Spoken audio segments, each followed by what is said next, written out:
Okay, shall we get started?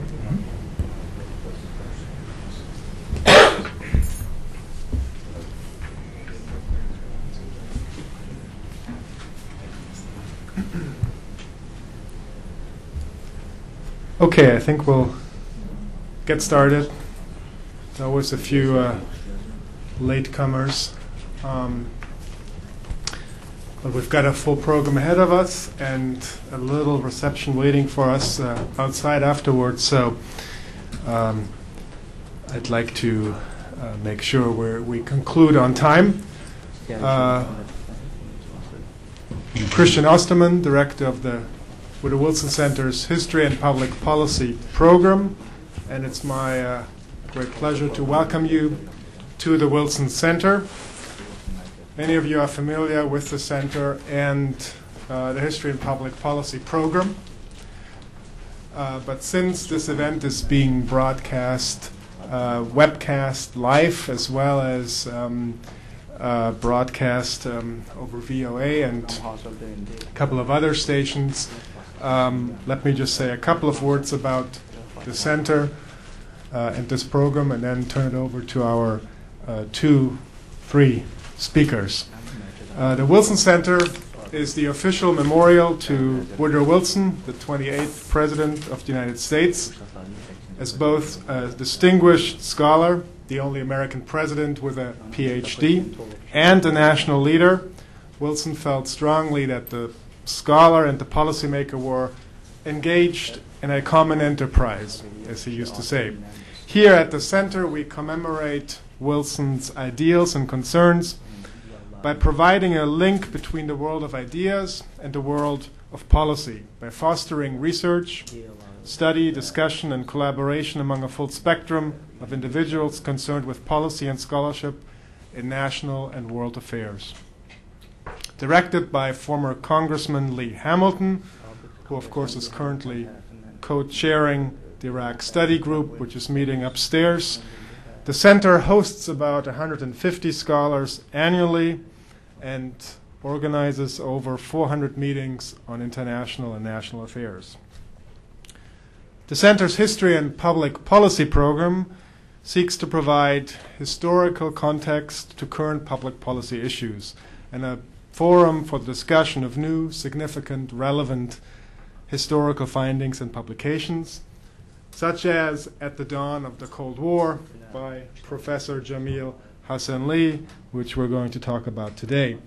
Many of you are, of course, familiar with one of our core activities, our longtime Cold War International History Project, which for the past decade and a half, together with other organizations represented here today, the National Security Archive, have spearheaded an effort to unlock, collect, translate, and publish documents and new evidence, new perspectives from what we used to call the other side of the Cold War and increasingly beyond the boundaries of the former communist world. We publish many of these documents in translation on our website and in print publications. And if you're interested, I invite you to visit our website, cwihp.org, or you can just Google Cold War International History Project, and it links you directly to our website. You can, of course, also reach us over the Wilson Center's website, wilsoncenter.org. Today we are discussing a new publication on one of the early Cold War crises, the Soviet-American crisis over Iranian Azerbaijan. And we have the privilege of having with us today here Jamil Hassan-Lee, who is both a renowned historian and a member of parliament in Azerbaijan. There is a longer biography in the handout that was available outside, I believe. Dr. Hassan-Lee, let me just give you a couple of tidbits. Dr. Hassan-Lee graduated from Baku State University, has been working at Baku State University since 1992 in the field of history of international relations. He's also had a distinguished career in politics. He has served as advisor to the president of Azerbaijan on political affairs and was elected to the parliament of the Republic of Azerbaijan twice, in 2000 and in 2005, and in fact still serves in that capacity. He's the author of 10 monographs and more than 100 articles in the field of history and international relations, enormously prolific, given that history is not his own preoccupation. We're enormously pleased to have him here. He's been a partner to both Malcolm Byrne and us here at the Cold War Project for many years now. I have fond memories of an archival visit in Baku a few years ago with one of my predecessors, and I'm delighted to continue the collaboration with this seminar here today, which is sponsored by the History and Public Policy Program, that is the Cold War International History Project, and our colleagues at the Middle East Program of the Wilson Center. We've also benefited from the help of the Azeri Democracy Initiative in getting the word out about this event. With that, let me turn it over to Jamil for about 15 minutes presentation on his book. He will be Is it together with a translation? No. Yeah. He will be assisted by a translator. His English is actually fine, but he feels he can be even more accurate in his native language, and so we're delighted to have Aska Acherov here, who is with VOA's Azerbaijan desk, and he will serve today as a translator to Professor Hassan Lee. Once he has presented the findings of his book, I'll introduce my colleague Malcolm Byrne, and then we'll open it up after his comments to question and answers until about 5 o'clock or so, at which point I'd like to invite you to a little reception, a glass of wine outside in the atrium. We have one major predicament, that is the Iraq Study Group is meeting upstairs in the boardroom where we usually have receptions and where all our wine glasses are. And since we cannot, I guess I just got notice that we managed to sneak in the room and liberate the wine glasses. So wonderful. We'll have a nice little reception afterwards. Anyways, Jamil, welcome. Great to have you back here at the center. Floor is yours. Thank you, dear Christian. Dear friends, my English pronunciation not well. Therefore, I will be speak Azeri, and my friend Asker will be translate to English. Aziz dostlar, Dear friends, mən Wilson Mərkəzinin rəhbərliyinə, Soyuq Müharibə proyektinin rəhbərliyinə təşəkkür edirəm bu kitabın. Grateful to the leadership of the Wilson Center, Public Policy Center, bu kitab müzakirəsini təşkil etdiyinə görə. Organizing the discussion of this book. Bu mənim Amerikada çıxan birinci kitabımdır. This is my first book being published in the United States. Amma ümumiyyətlə mənim 10-cu kitabımdır. But in general, this is my 10th book that's being published. Və mən bu prezentasiyadan məmnun olduğumu sizin huzurunuzda qeyd etmək istəyirəm. And I want to let you know that I'm very pleased to be here today to be presenting on this book. Bugün təqdim olunan kitab Soyuq Müharibənin çox maraqlı bir məsələsinin problemini əhatə edir. Today this book that I'm presenting deals with a very important problem of the Cold War. Və hələ bugün dünyada olan soyuq müharibə mərkəzlərində yekdil bir fikir yoxdur ki, bu İran-Azərbaycanı soyuq müharibənin mərkəzi olub ya yox. Today, in terms of the Cold War think tanks dealing with the Cold War issue, there's no agreement, there's no consensus on how the Iranian-Azerbaijan fits into the beginnings of this Cold War. Amma bizim araşdırmalarımızdan sonra bunu qəbul edənlərin sayı, bununla həmrəy olanların sayı getdikcə artır. But following our research, the number of people who are beginning to accept the theory is increasing. Bir qayda olaraq soyuq müharibənin nə zaman və haradan başlanması məsələsi Avropa mərkəzçiliyi üzərində qurulub. As a rule, up until recently, the beginning of the Cold War has been traced to Europe. Bu ilk növbədə onunla bağlıdır ki, uzun müddət soyuq müharibənin əsas səngərləri Avropadan keçib, şərq qarşıdurması buradan keçib. That has a lot to do with the fact that for a very long time the frontiers of the Cold War were established in Europe, the East versus West. İkincisi isə soyuq müharibə mərkəzləri ilk dəfə olaraq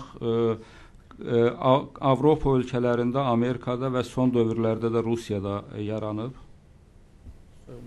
Soyuq müharibə mərkəzləri. And secondly, the centers that deal with the Cold War, with the historical research of the Cold War, have been established mostly in the United States, Europe, and Russia. Və bir qayda olaraq bu mərkəzlər hamısı Avropa mərkəzçiliyinə üstün yer verməkdə həmişə maraqlı olublar. And as a rule, these centers have always been inclined to be proponents of the idea of the Eurocentric approach toward the origins of the Cold War.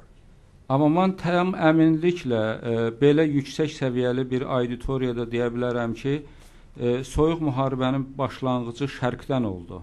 But with a good deal of certainty, I can state that in front of this audience that the beginning of the Cold War originated in the East. Bu üç mühüm məsələ idi, üç mühüm ərazi idi.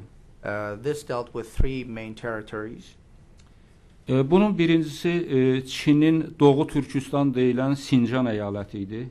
The first one of these was the Xinjiang province of China, which was an eastern part of the country. İkincisi bizim Cənubi Azərbaycan, dünyanın isə İran Azərbaycanı dediyi ərazi idi. And secondly was southern Azerbaijan, as we Azeris call it, or as the rest of the world calls it, Iranian Azerbaijan. Üçüncüsü isə Türkiyənin şərq vilayətlərinə və boğazları olan Sovet iddiaları idi. And thirdly, it was the issue of Soviet claims toward the eastern Turkish territories and straits. Və nə üçün mən bunların üçünə böyük əhəmiyyət verirəm? And why do I attach such importance to these three issues? O hadisələr ki, Avropada baş vermişdi, onlar müharibə və müharibədən sonraki ilk dövrlərdə müttəfiqlər arasında razılaşdırılmış məsələlər idi. Whatever it is that happened in Europe, those were the issues that had already been agreed upon by the Allies, by the Entente powers.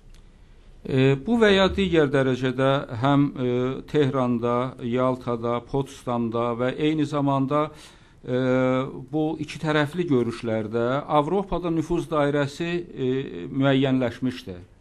The spheres of influence had been determined through the conferences in Yalta, Tehran, Yalta, and Potsdam. O zaman ki Cənubi Azərbaycanda bu problemlər meydana çıxdı və Türkiyəyə qarşı Sovet iddiaları elan olundu. Bunlar artıq müttəfiqlər üçün gözlənilməz hadisələr Once the idi. conflict arose in southern Azerbaijan and also the Soviets began laying claims against Turkey in the eastern territories, this was an unexpected problem for the Allies. Bunlar üçü də çox unikal hadisələr idi, amma bunların içərisindən İran-Azərbaycanı dramatik hadisələr idi. All of these three events were pretty new and extraordinary events, but among these, the situation that evolved in southern Azerbaijan was the most dramatic. Bu hadisələri mən işləyəndə mənə elə gəldi ki, bu hadisələr sanki bir rejissor tərəfindən səhnəyə qoyulmuş hadisələrdir. When I was working on these, when I was researching these documents, it appeared to me as if there was a producer staging these events. Həyəcansız oxumaq və yazmaq mümkün deyildi. It's impossible to take passion out of reading or understanding these materials. Və mən bir daha əmin oldum ki, Sovet arxivlərində hələ xalqların taleyi ilə bağlı çox böyük heyrətləndirici sənədlər var, hələ bu günə qədər də çoxu açıqlanmayıb. And I was once again reassured that in the Soviet archive there are many documents that deal with the fates of many nations that many of which have not been opened yet. Bu sənədlərin açılmasının çox maraqlı tarixi vardı. The history of the opening of these documents is very interesting. O sənədlər ki, mən o kitabda istifadə etmişəm, onların çoxu Moskvada hələ bu gün də qapalı fondlardadır. Those documents that I've used in my research, in my publications, some of them are still they don't allow access to those documents in Moscow. Sovetlərin İran-Azərbaycanı planlarında Sovet Azərbaycanı böyük rol oynadığı üçün Moskvada qəbul olunan sənədlərin bir kopyası bir qayda olaraq Bakı rəhbərliyinə göndərilirdi. Because the documents that were adopted in regard to what was taking place in southern Azerbaijan, as a rule, the leadership in Moscow would usually duplicate a copy for the Azerbaijani Communist Party leadership in Baku at the time. Və bu sənədlər Sovetlərin mövcud olduğu dövrdə heç vaxt arxivə verilməmişdi. And when the Soviet Union still existed, these documents had not been archived. Bu sənədlər Komünist Partiyasının çox qapalı olan xüsusi fondunda saxlanılırdı. These documents were being held in the special vaults of the Soviet Yox, Komünist Partisində. The Communist Party, in the special vaults of the Communist Party.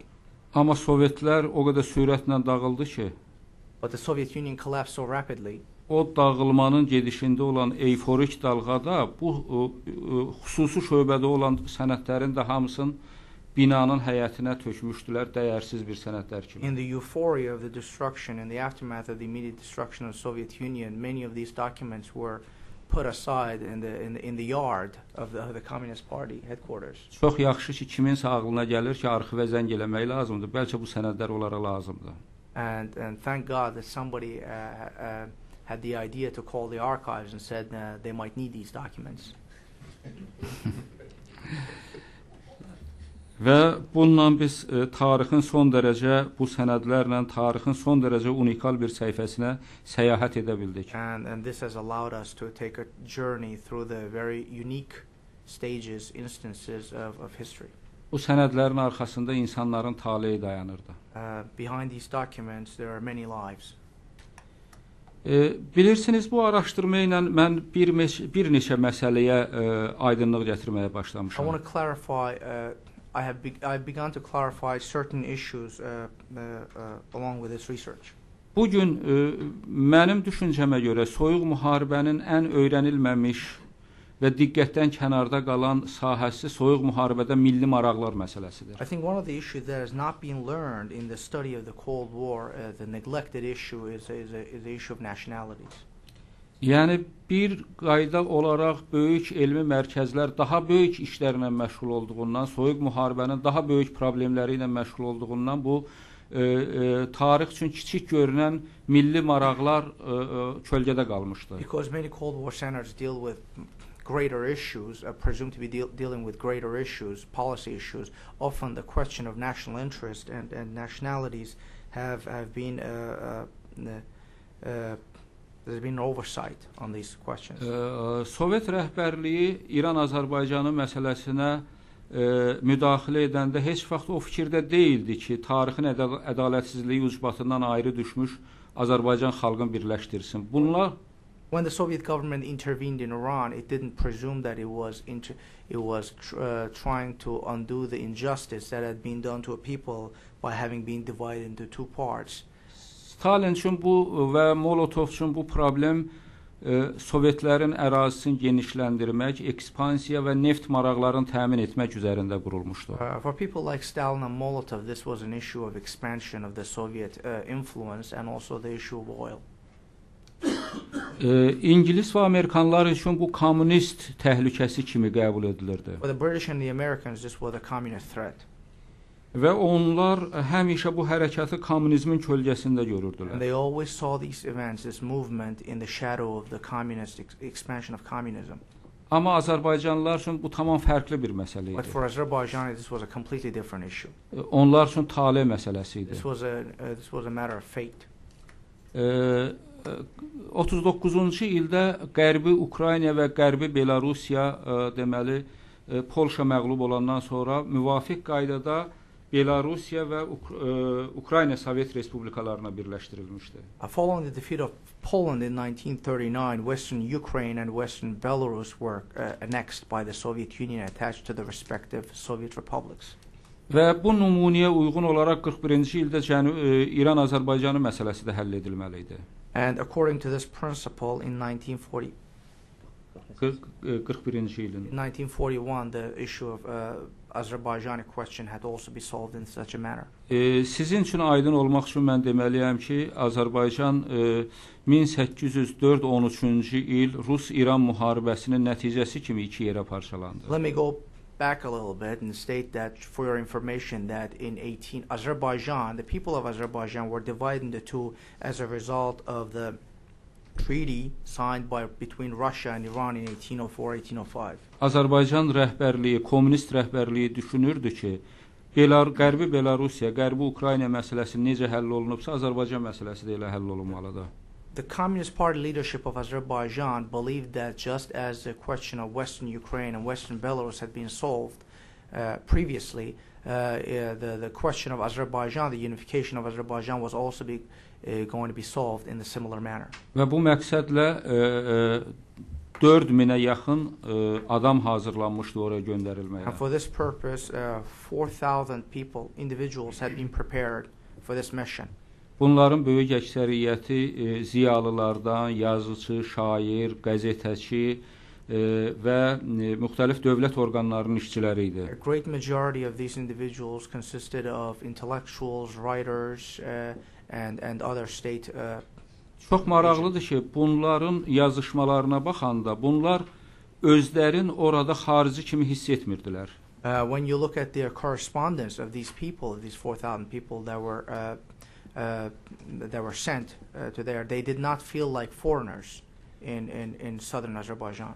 Onlar tarixin ədalətsizliyi ucbatından ayrı düşmüş bir millətin birləşmə məqamı kimi baxırdılar ona. The way they saw this issue was that they were carrying out a great historical mission by helping justice triumph by uniting these two separated peoples. Bu birləşmə məsələsi 41-ci ilin noyabr ayının 7-8-də, yəni Böyük Oktyabr Sosialist İnqilabının ildönümündə həll olunmalı idi.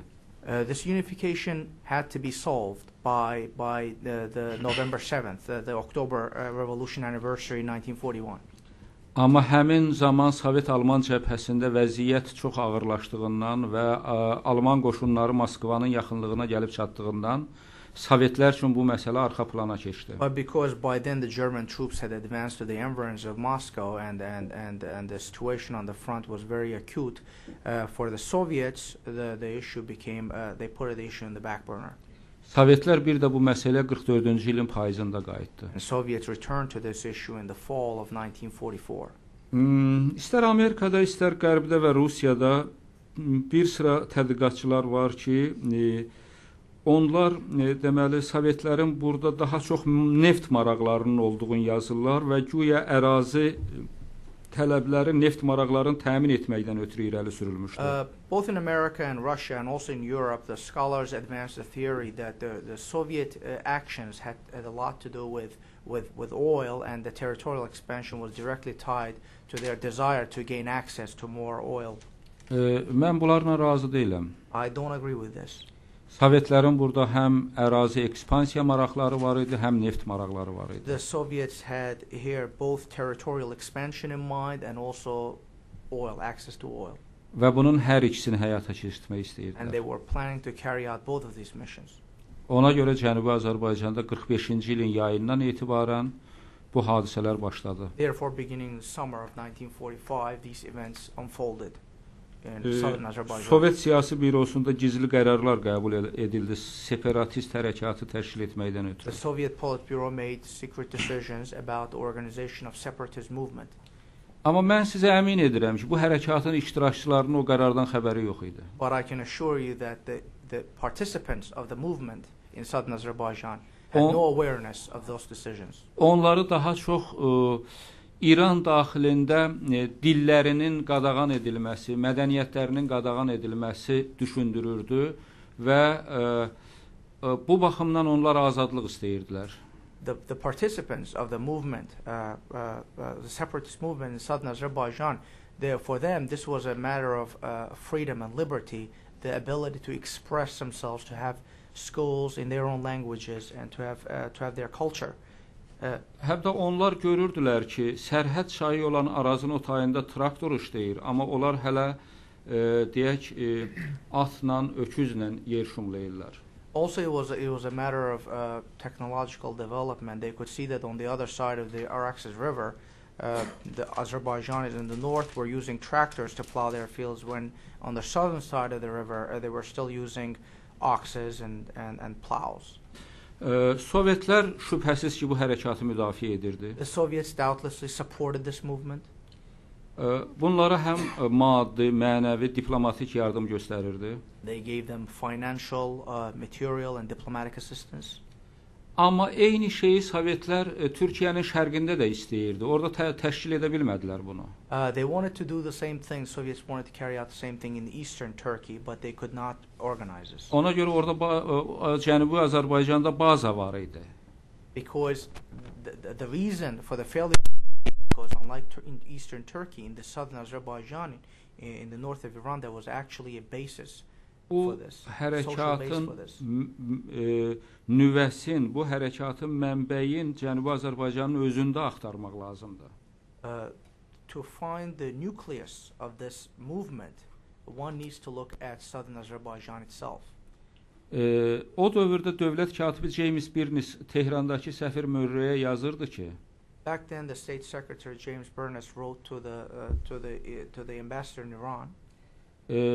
Baş nazirə demək lazımdır ki, Azərbaycanlıların dil və mədəniyyət haqqını versin. Əgər verməsə, onlar bu mübarizədə dünyada haqlı görsənəcəklər.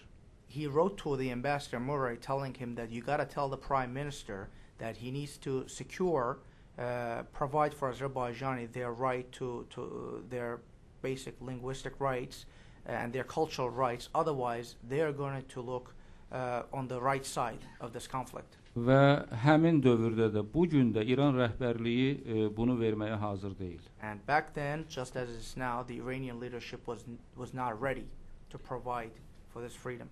Bizim düşüncəmizə görə müharibə dövrünün əməkdaşlığına məhz İran-Azərbaycanla münasibətdə son qoyuldu. In my judgment, in our judgment, the cooperation that lasted through the war ended in the conflict. Müharibə dövrünün müttəfiqləri burada qarşı-qarşıya dayandılar. The allies that were once allies during the war came face to face at this instance. 46-cı ilin mart ayının 2-sində xarici qoşunların İrandan çıxma vaxtı çatanda ki, Sovet qoşunları oradan çıxmadı.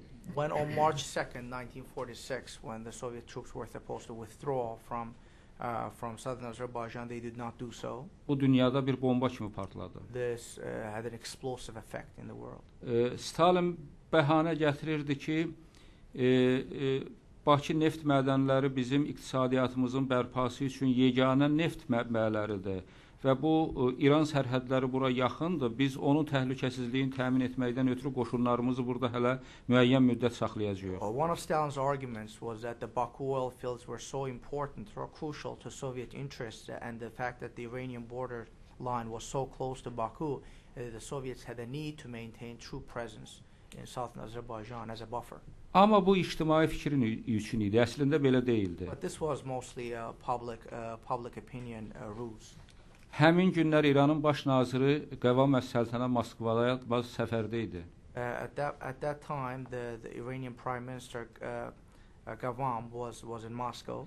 Mən Moskva arxivlərində o danışıqların stenoqramları ilə tanışam. I familiarized myself with the stenograms of those talks that took place between Prime Minister heyrətamiz dərəcədə maraqlı məsələlərdən söhbət gedirdi. They were extremely interesting. They dealt with very interesting issues.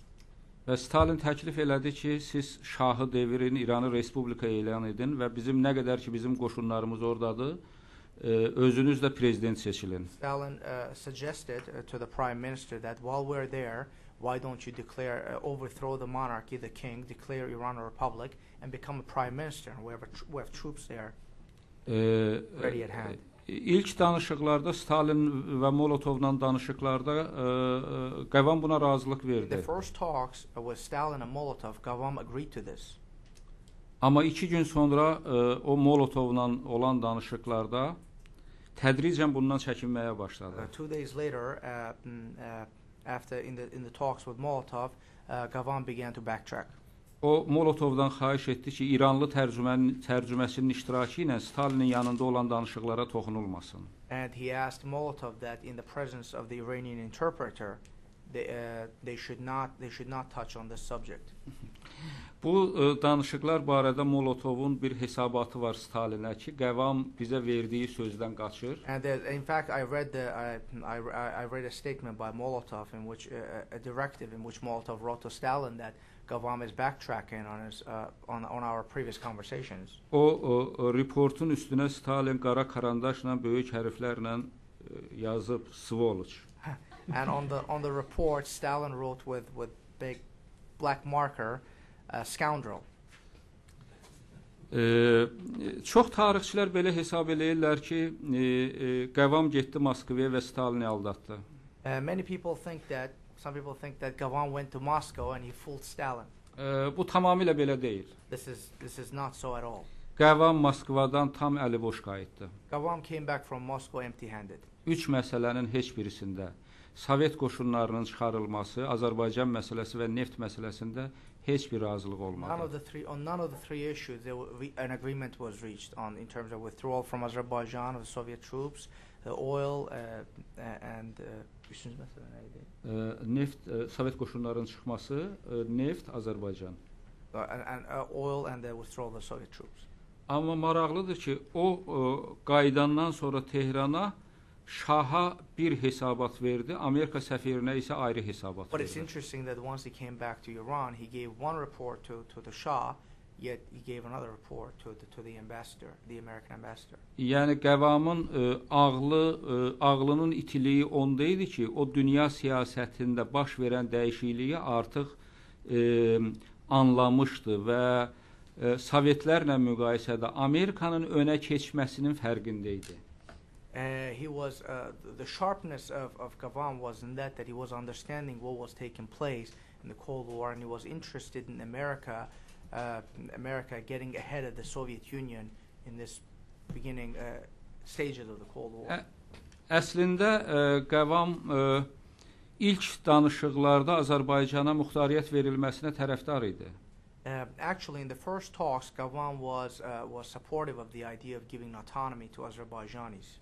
O öz yaxınlarına demişdi ki, Azərbaycanlılar nə istəyirsə verin, amma bunu elə verin ki, mənim əleyhdarlarım bundan mənə qarşı istifadə eləməsinlər. He had told his close confidants in Iran that whatever Azerbaijanis want, give it to them, but do it in such a way that my opponents wouldn't be able to use it against me. 46-cı ilin mart ayında həm Cənubi Azərbaycan məsələsinə, həm Qavamın fikrinin dəyişilməsində dönüş nöqtəsi oldu. In March of 1946, there was a turning point in the question of Southern Azerbaijan and also in the change of mind in Qavam. Siz təsəvvür eləmirsiniz ki, İranda vəziyyət nə qədər böhranlı idi. You can't imagine how critical the situation in Iran really was. Amerika səfiri dövlət departamentinə yazırdı ki, Şah və baş nazir Tehrandan qaçmaq istəyir. Onlar qaçsalar, biz onların yanına adam qoşaq, onları müşahidə eləməyə ya yox. The American ambassador was writing to Washington saying that the Shah and Prime Minister are getting ready to flee Iran. And in the case when they decide to flee Iran, should we attach somebody to them to accompany them? Və bütün bunlar Ağ Evidə dövlət departamenti də həyəcana gətirirdi. And this was given a lot of concern to Onlar Washington, White House. Görürdülər ki, Sovetlər İranın cənubuna, Xuzistana neft mənbələrinə, İraqın şimalı Mosula neft mədənlərinə və Türkiyənin şərqinə doğru irəliləyə bilərlər. They saw this as a realistic attempt by the Soviets to gain access to the oil fields in southern Iran, the Khuzestan region, also the oil fields in Mosul, in northern Iraq, and eastern Turkey. Sizin yaxşı tanıdığınız Charles Bohlen onda çox maraqlı bir təklif verdi. And a person you're very well familiar with, Charles Bohlen, came up with an interesting suggestion back then. O dedi ki bizim Sovetləri oradan çıxartmağa gücümüz çatmır. He said that we will not be able to get Soviets out of there. Biz ancaq blaf eləyə bilərik. We can only bluff in this situation. Sovet səfirini Ağ Evə çağırıb demək lazımdır ki, Sovet qoşunları oradan çıxmasa biz Sovet İttifaqına qarşı nüvə silahından istifadə We need to edəcəyik. summon the Soviet ambassador and tell him that if the Soviet troops do not leave, do not withdraw from Iran, we will use an atomic bomb. Amma bunun mənbəyi nə Amerikada, nə Sovetlərdə hələ tapılmayıb. Biz güman eləyirik ki, Sovetlərdə açılmayan sənədlər çoxdur. I think the historians have not found any evidence of this in the American archives or the Russian archives, but we do think that there are unopened documents in the Soviet archives. Amma bizim Sovet arxivindən tapdığımız bir mühüm sənəd var. But we have a very important document that we have uncovered in the Soviet archives. Təbrizə Sovet yükləri daşındığı halda mart ayının 24-ü gündüz saat 1:30-da Stalin və baş qərargah raisi Antonov əmr imzaladılar ki, bu gün axşam saat 8-dən etibarən İranı tərk eləmək lazımdır. As the supplies are still pouring into Iran and Tabriz, Soviet supplies, at 1:30 p.m. on March 24th, the Soviet government, Stalin and Antonov, sent a directive to the head of the troops, the commander of the troops in Iran, saying that by 8 o'clock tonight, the Soviet troops must begin to withdraw from Iran. Bu əmr hansısa bir həyəcanlı məlumatın təsiri altında imzalanmışdı. It's clear that this order was signed under a very intense pressure. Adi halda ordunun evakuasiyası üçün ən azı ona 2 həftə hazırlıq vaxtı Under verilməlidir. normal conditions, the troop withdrawal takes at least 2 weeks, even for basic preparation. Və bununla da Azərbaycanlıların taleyində ağır mərhələ başladı. And with this, the very tragic period began in the lives of the Azerbaijanis living in Iran. İran öz ərazi bütövlüyünə görə o dövrdə Amerikaya minnətdar olmalıdır. Iran has to be grateful to America for its territorial integrity. Təəssüf ki, bu günləri İranda çoxları bunu unudub. It's unfortunate that many in Iran today have forgotten that. Və 46-cı ildə deməli Cənubi Azərbaycanda, İran-Azərbaycanında başlanan hərəkat məğlub oldu. And as a result, in 1946, a liberation movement in southern Azerbaijan was defeated. Şimali Azərbaycan, Sovet Azərbaycanının ziyalılarının bu məsələyə münasibəti necə idi? Buna bir nümunə gətirib sözümü başa çatdıracağam. And I will conclude my presentation by giving you a glimpse of what the attitude of the Azerbaijan intellectuals in northern Azerbaijan was toward this issue. KGB o dövrdə ziyalılar arasında gizli deməli sorğular aparırdı ki, ziyalılar bu məğlubiyyətə necə baxırlar? KGB was holding secret surveys among the intellectuals as to what their attitude was toward this problem. Məsələn, Osman Sərvəlli adında bir şair öz yaxınları ilə söhbətində demişdi ki, mən doğma oğlumu itirsəydim, mənim üçün bu qədər ağır olmazdı ki, nəinki Təbrizdəki məğlubiyyəti eşitdim. And for instance, a well-known poet in Azerbaijan, Osman Sarvali, told his acquaintance that it would have been better for me to have lost a son than what took place in Tabriz. Belə nümunələr, KGB-nin topladığı belə nümunələr And çoxdur. among the evidence that KGB has gathered, public opinion evidences, there are a lot of examples such as this. Və bir də ki, bugün təqdim olunan əsərin bir cəhəti də odur ki, bu əsərdə insan taleyləri görsənir, tarix insanların çiynində gedir. And also what comes out of these documents is that you can tell how these events have touched human lives. Keçmiş Sovet tarixşünaslığının ən çatışmayan cəhəti o idi ki, bu əsərlərin içərisində insan taleyləri yox idi. Bu anonim bir tarix idi. One of the shortcomings of the Soviet historiography was that they always took the humanity out of these historical events. Və bu araşdırmadan sonra mən yeni bir araşdırma SSR Türkiyə soyuq müharibənin sınaq meydanı yazdım. Which is called USSR Turkey, the new testing ground, testing ground Cold War. for the Cold War.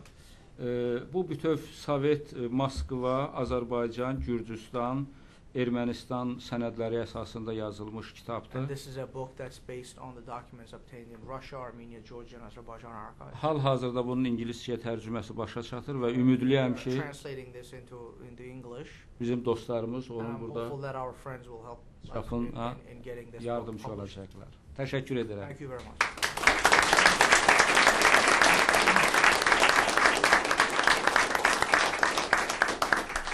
Thank you very much, Jamil. Thank you very much, Aska, for the translation. You get a little bit of a sense what a rich, archivally rich book this is.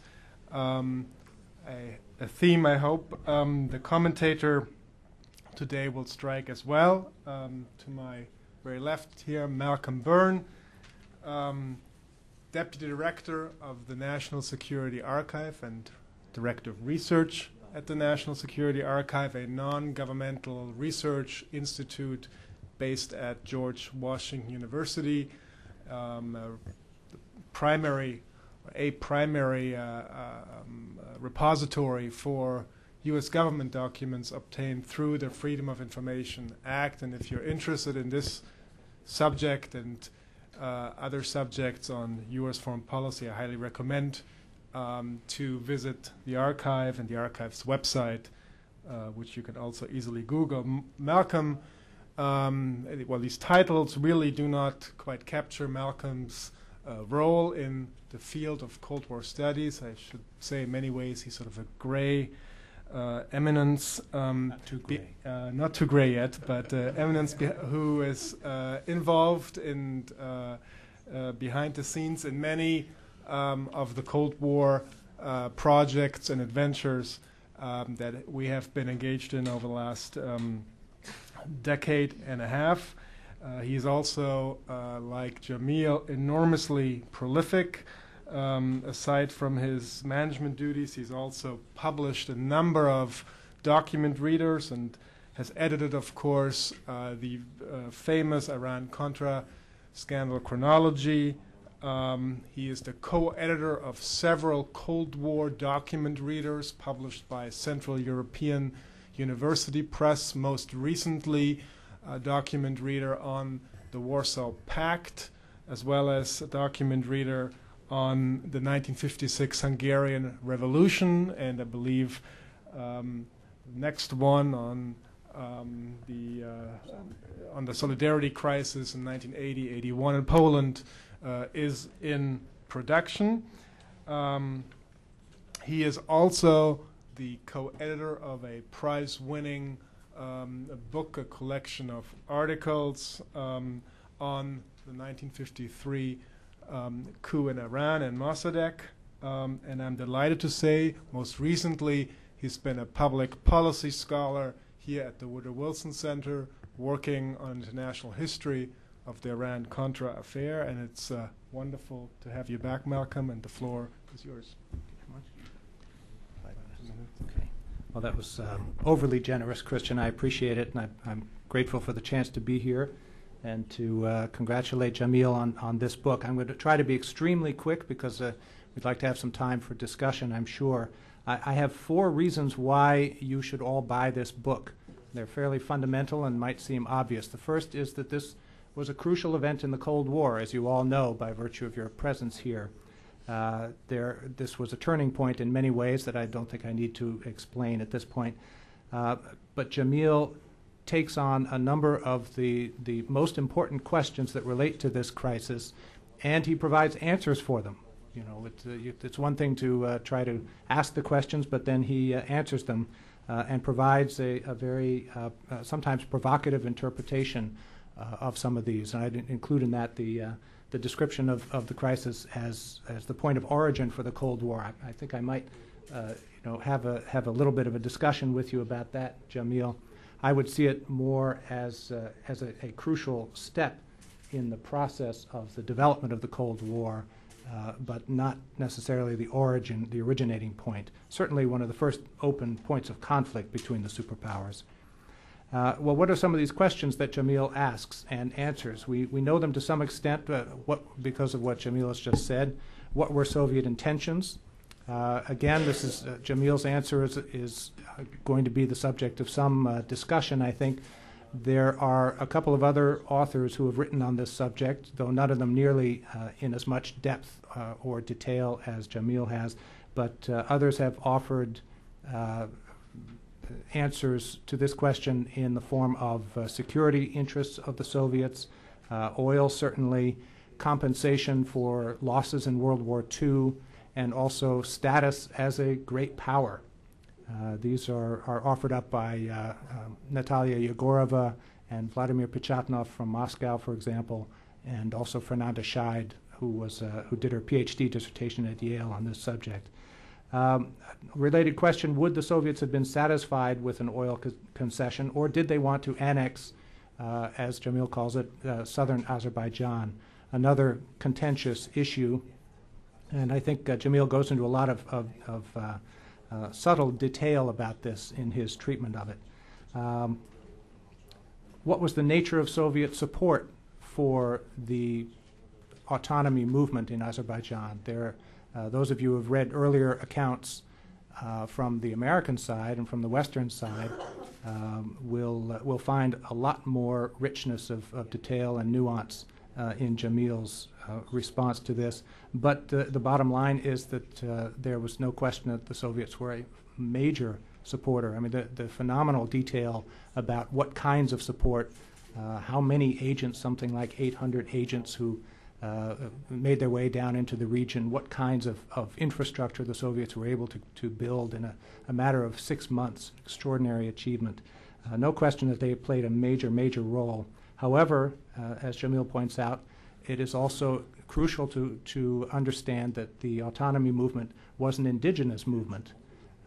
The Soviets certainly propelled it a great distance, but it existed in its own right, at least in the hearts and minds of many, many Azeris. Why did Stalin withdraw? Just a great question that still needs further discussion, I think. Jamil, again, offers a lot of information to support part of the explanation, at least. Other partial explanations include the possibility that the Soviets literally dropped the ball. There is documentation that Vladimir Pechatnov from Moscow has uncovered that describes Stalin's infuriated reaction when he discovers that the Soviets, to his mind, have not acted in a timely way, in a way that would anticipate the actions of the Majlis, the Iranian parliament. They acted too late, and as a result, the parliament was able to vote, you might say, unhindered, and I believe it was 100-0 vote with 2 abstentions in late 1947 against the oil concession. So one interpretation is that the Soviets just blew it.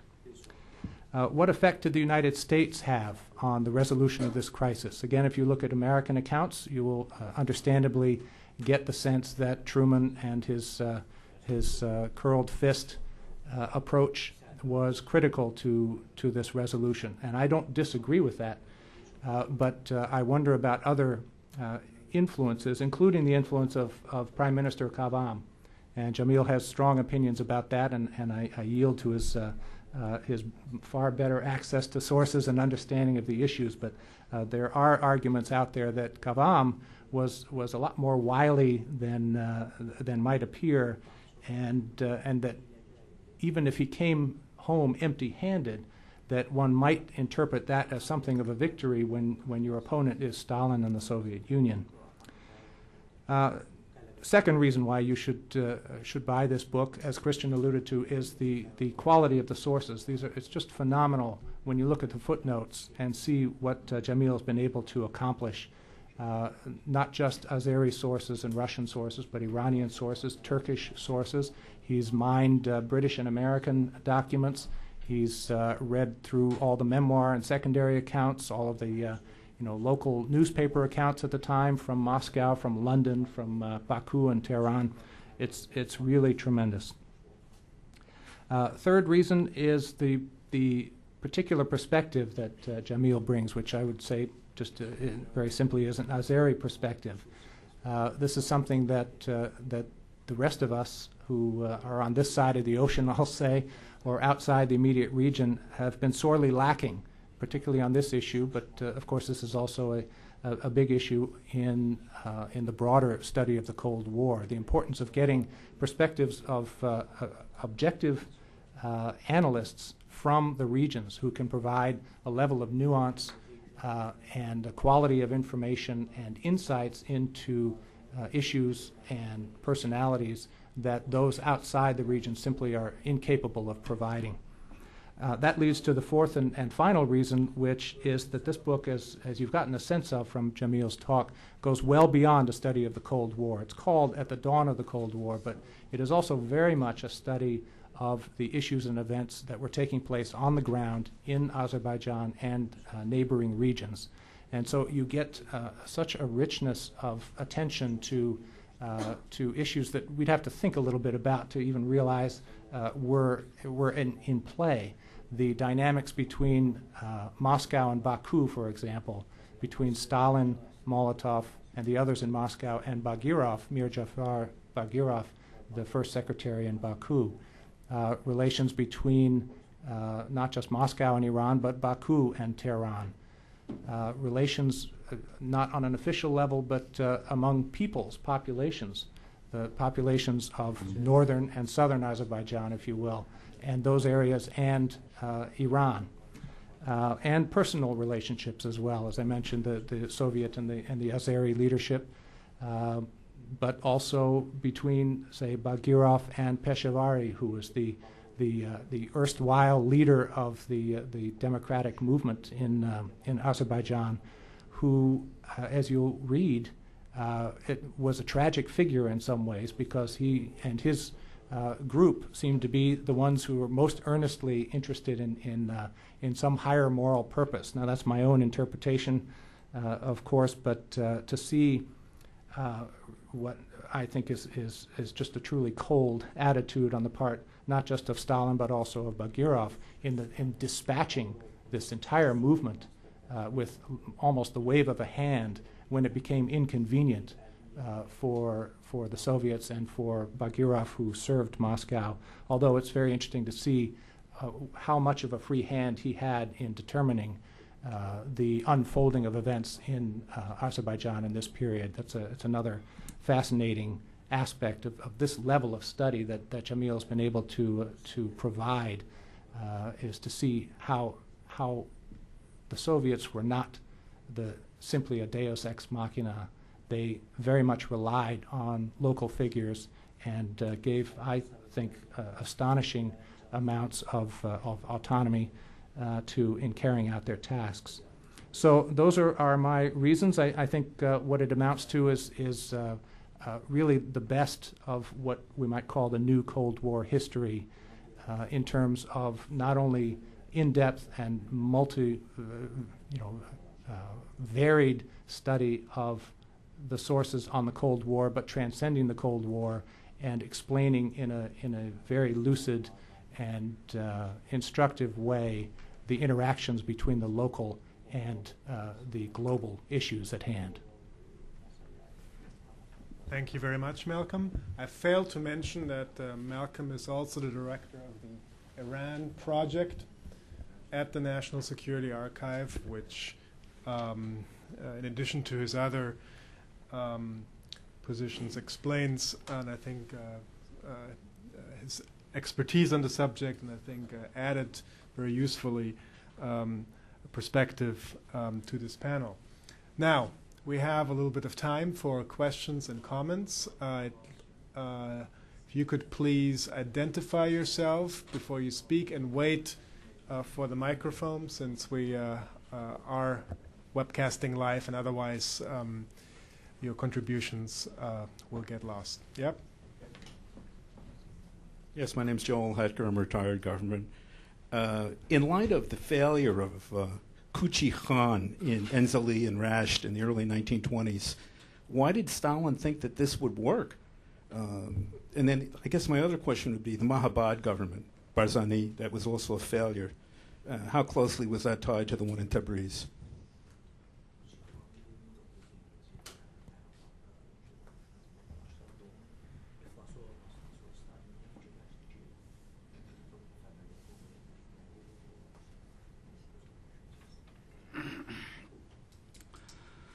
Əlbəttə 20-ci illə müqayisədə 45-ci ildə Sovetlər çox güclənmişdi. In contrast to 1920s, by 1940s, the Soviets were extraordinarily strong. Sovetlər ki müharibədən qələbə ilə çıxmışdılar And the Soviets emerged from the war victorious. Moskva rəhbərlərində eyforik bir hal var idi. There was a euphoria among the leadership, Soviet leadership. Onlar belə hesab edirdilər ki, nə istəsələr haqlıdılar və istədiyi şeyləri onlara verməlidirlər. They believed that they were right in everything they wanted, and whatever they wanted, they were going to get it.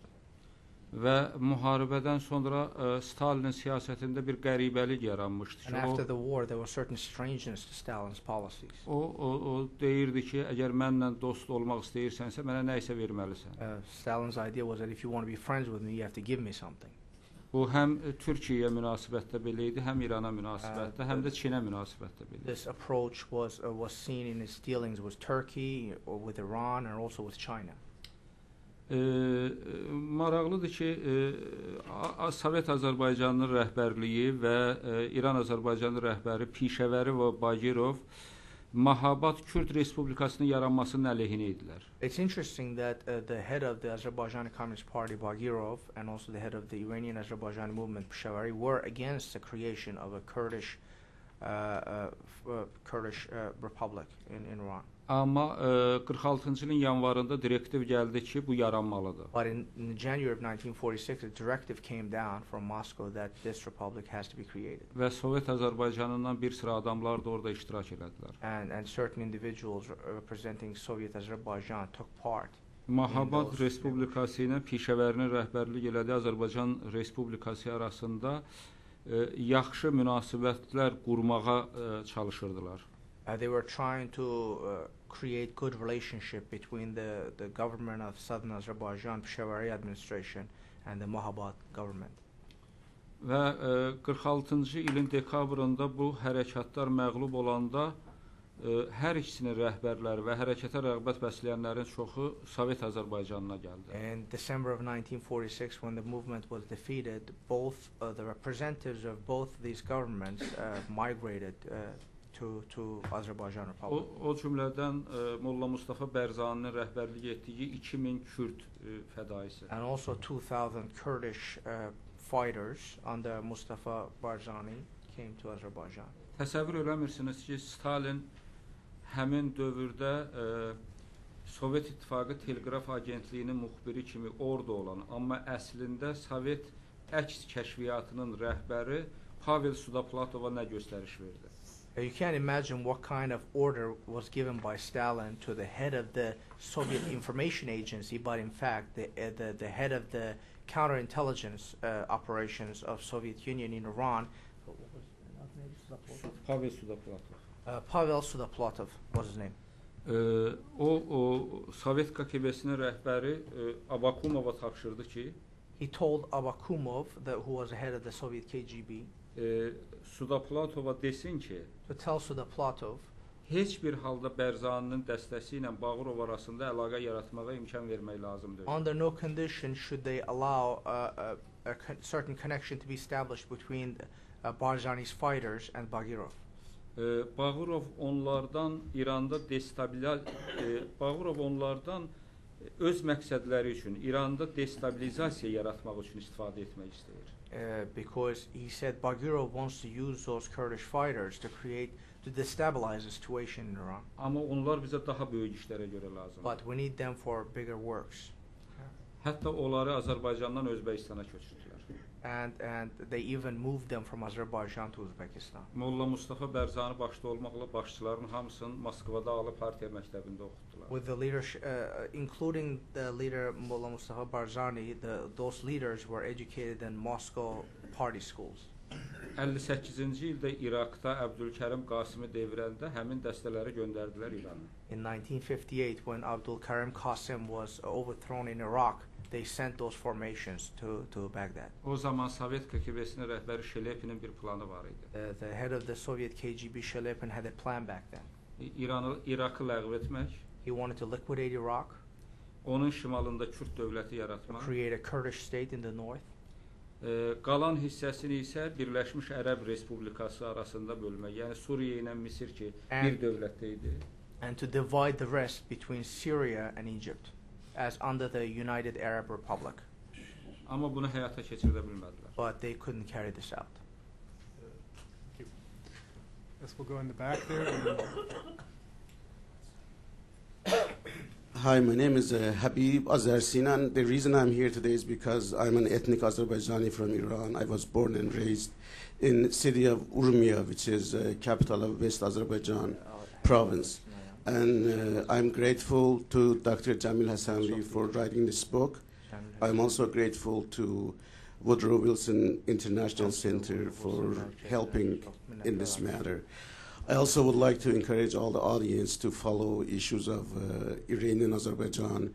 I'm sure all of you know that Iran is not just Persians. Iran is a multi-ethnic, multilingual society.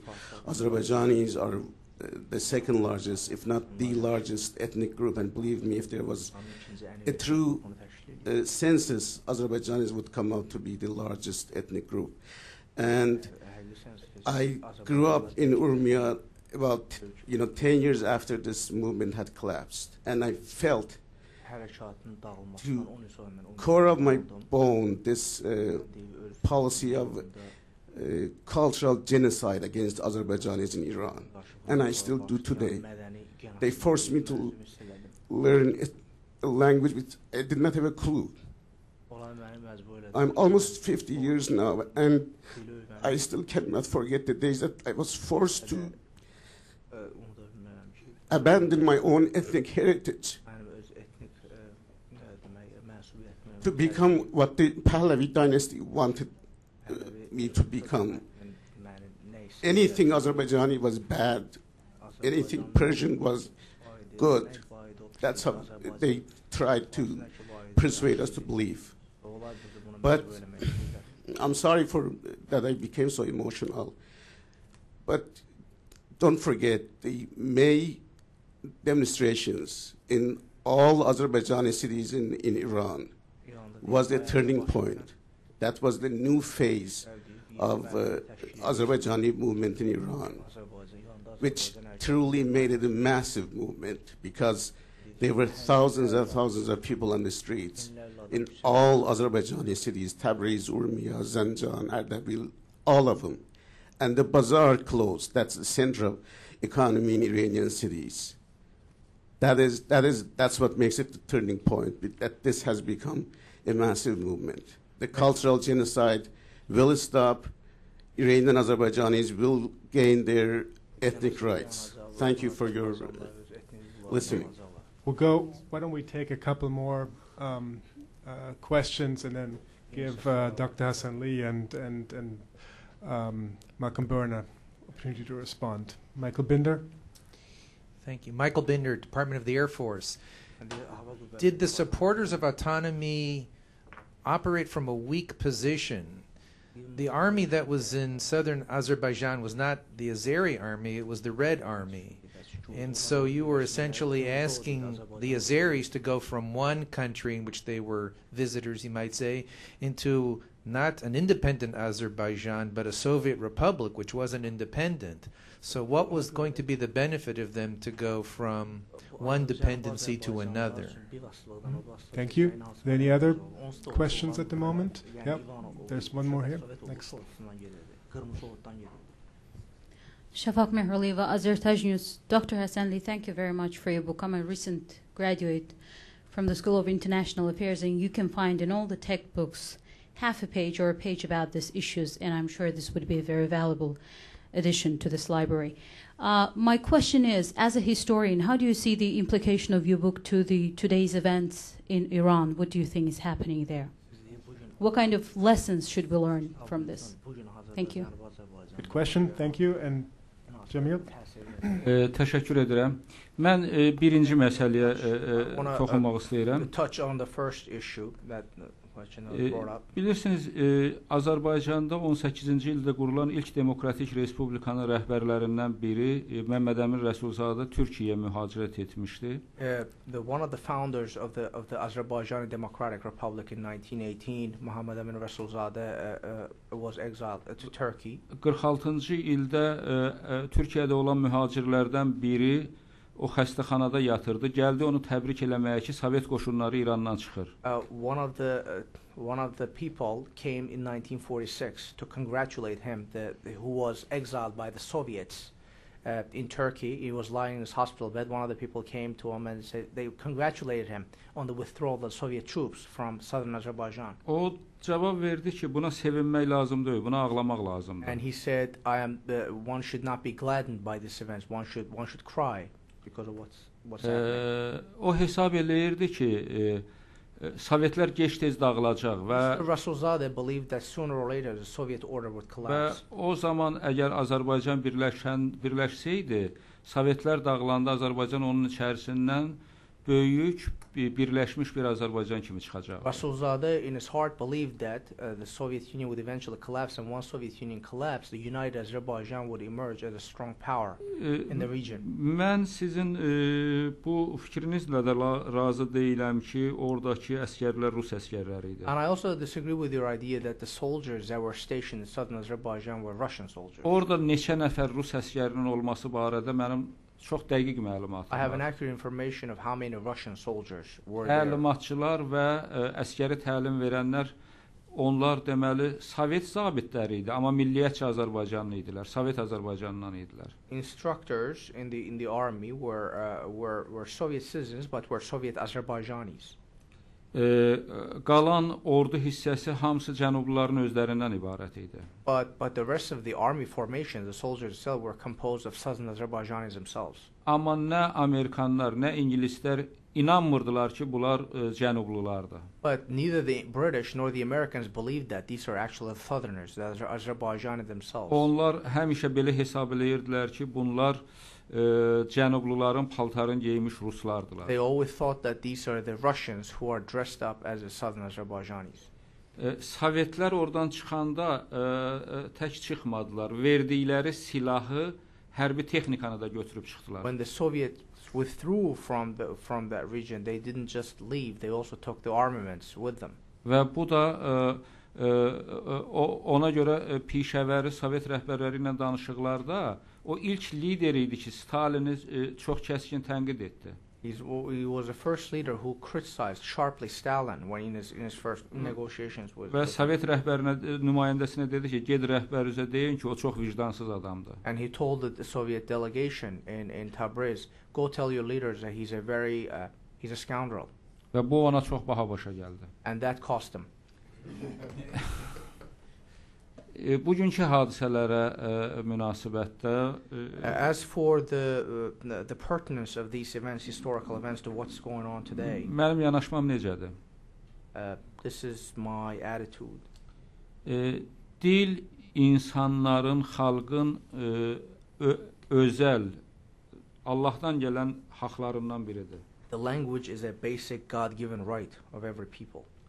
Və bir xalqa öz dilində danışmaq, öz dilində təhsil almaq, öz dilində dövlət idarələrine müraciət etməyi qadağan etmək çox günah bir şeydir. It's a great sin to prohibit people from studying in their own language, from having deal with the government officials in their own language. Bu məsələ ilə bağlı bizim dostumuz çox həyəcanlı danışdı. Arxivlərdə daha həyəcanlı sənədlər var. Our friend was very emotional here when in dealing with this issue, when speaking about this issue, but I can assure you that in the archives there are even more emotional documents. Pişəvəri hökuməti dövründəki məktəblər hamısı Azərbaycan dilli təhsilə keçmişdi. Under Peshawari government, all the schools in southern Azerbaijan were being operated in the Azerbaijani Turkish language. O məğlub olandan sonra bir sıra şagirdlər hələ yenə də Azərbaycan dilində yazmağa həvəsli idilər. And after the movement was defeated, a lot of students were still writing in Azerbaijani language.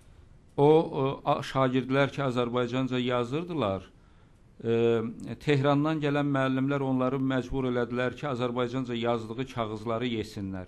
The teachers that were sent from Tehran would force the students who would write in Azerbaijan language to eat the papers on which they wrote.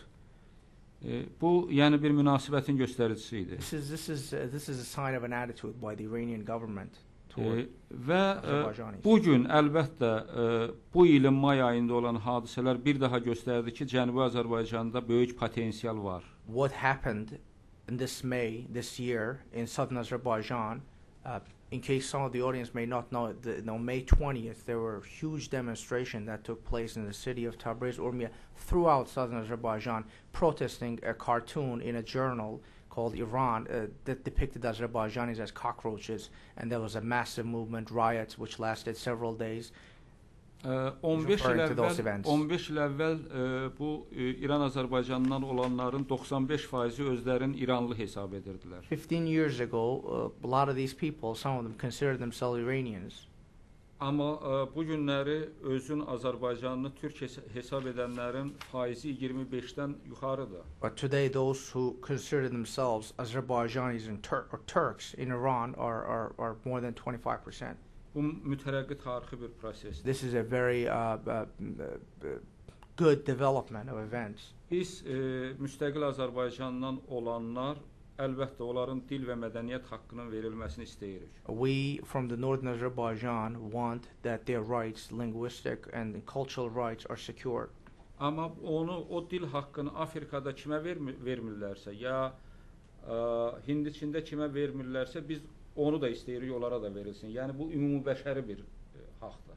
Yeah, and this is a right that we demand every people we believe are entitled in Indochina or wherever they may exist, that they are entitled to their own linguistic cultural rights. Bu kitabın son nəticəsində mən vaxtilə uzun müddət Azərbaycana rəhbərlik etmiş çox təcrübəli dövlət adamı Heydər Əliyevin deməli Cənub məsələsini Azərbaycan Demokratik Partiyasının liderlərinə və TUDA liderlərindən olan görüşlərdən sənədləri vermişəm. In the conclusion of this book, I provide a document between the very experienced Azerbaijani politician Heydar Aliyev and the leaders of the TUDA party in Iran.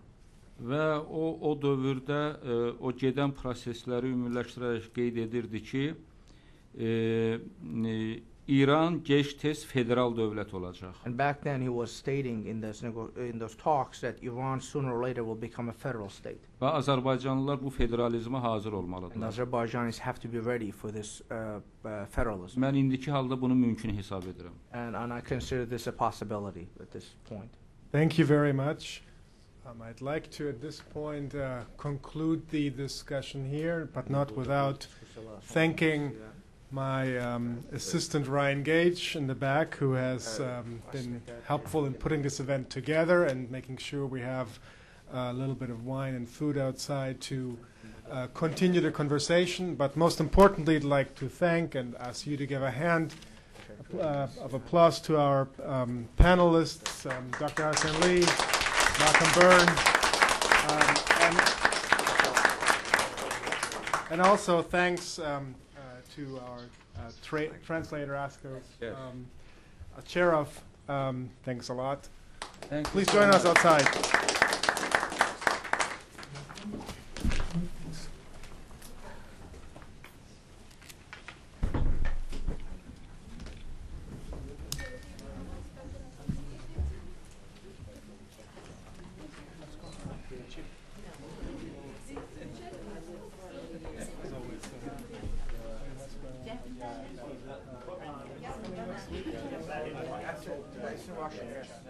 It's been translated and it'll be published either by this center or by Harvard. And it's his latest book. Can you read Russian? No, we still have to put together.